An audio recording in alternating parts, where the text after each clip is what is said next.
السلام عليكم، ازيكم يا جماعه؟ عاملين ايه؟ اخباركم ايه؟ يا رب تكونوا بخير وعلى خير. الحقيقه ان انا في بدايه كل فيديو لازم عليا ان انا اشكر كل واحد فيكم كتب لي كلمه حلوه في تعليق، او عمل لي لايك على فيديو، او شاف لي فيديو، او دعم قناتي. انا بجد يا جماعه مش لاقي اي كلام اقوله اعبر بيه عن مدى سعادتي ومدى فرحي ومدى اعتزازي بكل شعب الجزائر العظيم. والحقيقه يا جماعه ان مهما نقعد نتكلم على الجزائر مش هنوفيها كلام ولا هنخلص. والجزائر يا جماعه دوله عظيمه وكبيره، مش بكلامي ولا كلام غيري. الجزائر دي تاريخ، وهتفضل طول عمرها تاريخ، وهتفضل طول عمرها بلد مشرفة لكل العرب وكل المسلمين. As always, an audience of distinguished experts and one or two enthusiastic amateurs like me. For someone of my age, Algeria will always be a special place. The anti-colonial struggle fought by the Algerian people against the French Empire was of epic proportions. The sacrifice gargantuan. More than 1 million martyrs to be free of French colonial rule.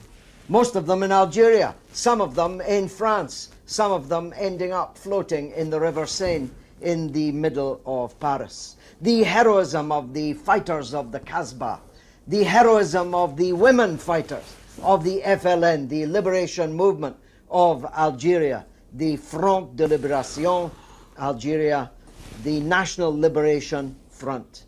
The woman prisoner, Jamila Bouderi, standing in a French court and uttering these words: I am an Arab Muslim woman, captive in the hands of foreigners, which she sent as an appeal to all the men of the Arab world, all those who consider themselves to be Arabs, to be Muslims, to be lovers of freedom and independence. The great leaders, one of whom, Ben Bella, God rest his soul, I became a close personal friend of, was sang to by him in his beautiful singing voice many times. A giant of a man in every sense. His successor, Boumediene, made Algeria in the 1960s one of the citadels of radical revolutionary politics, standing up against empire, standing up for the Palestinian people. Algeria was carved in our hearts. In recent decades, things have not been so clear-cut. Algeria ought to be a major player on the world stage, but is not. Algeria is the biggest country in Africa, the largest country in Africa, yet is seldom spoken of as an African power. Algeria has a huge population comparative to most Arab countries, almost 45 million. It has a high income per capita, more than $16,000 a year income per capita. It has treasures of oil and gas. It has a gigantic coastline on the Mediterranean. It ought to be a major player in Mediterranean European affairs, but it is not. What's happened to Algeria? Well, to be fair, the tides of men ebb and flow. The revolutionary nationalist politics for which they stood iconically have undoubtedly ebbed in the previous decades. And Algeria became the home to, either because of or as a result of, or causing a insurrection of Islamist fundamentalism long before other countries knew what that phenomenon meant.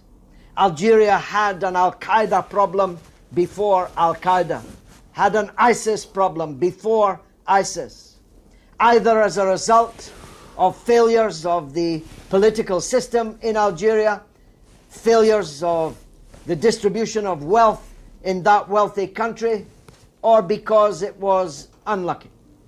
Algeria became a place where mass murder most foul became present on every street, and for many years.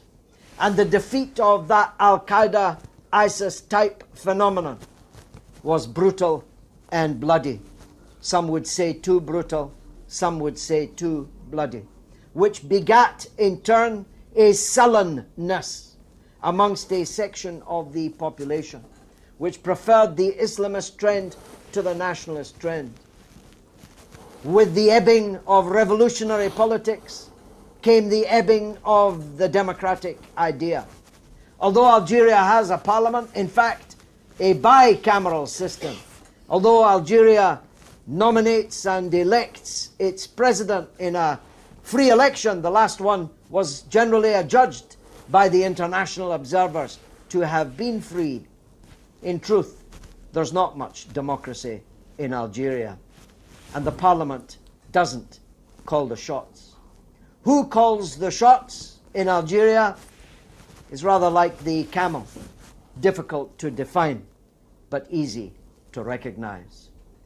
Le pouvoir, the power, the decision makers are regarded by the people of Algeria as a group of people not elected by them and not removable by them.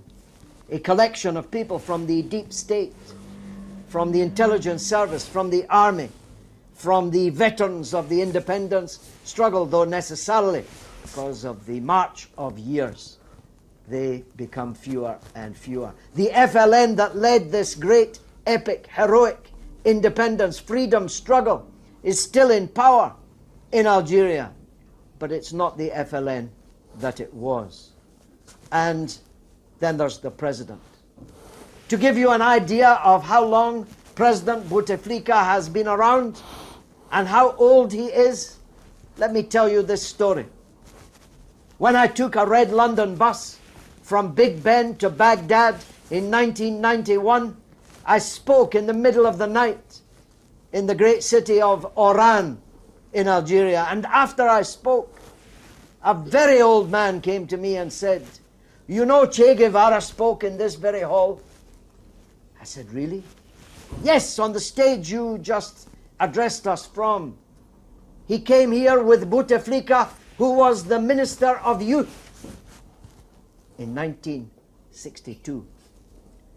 And in 2019, President Bouteflika, now as old as the hills of Algeria, is contemplating running for yet another term as President of the People's Democratic Republic of Algeria.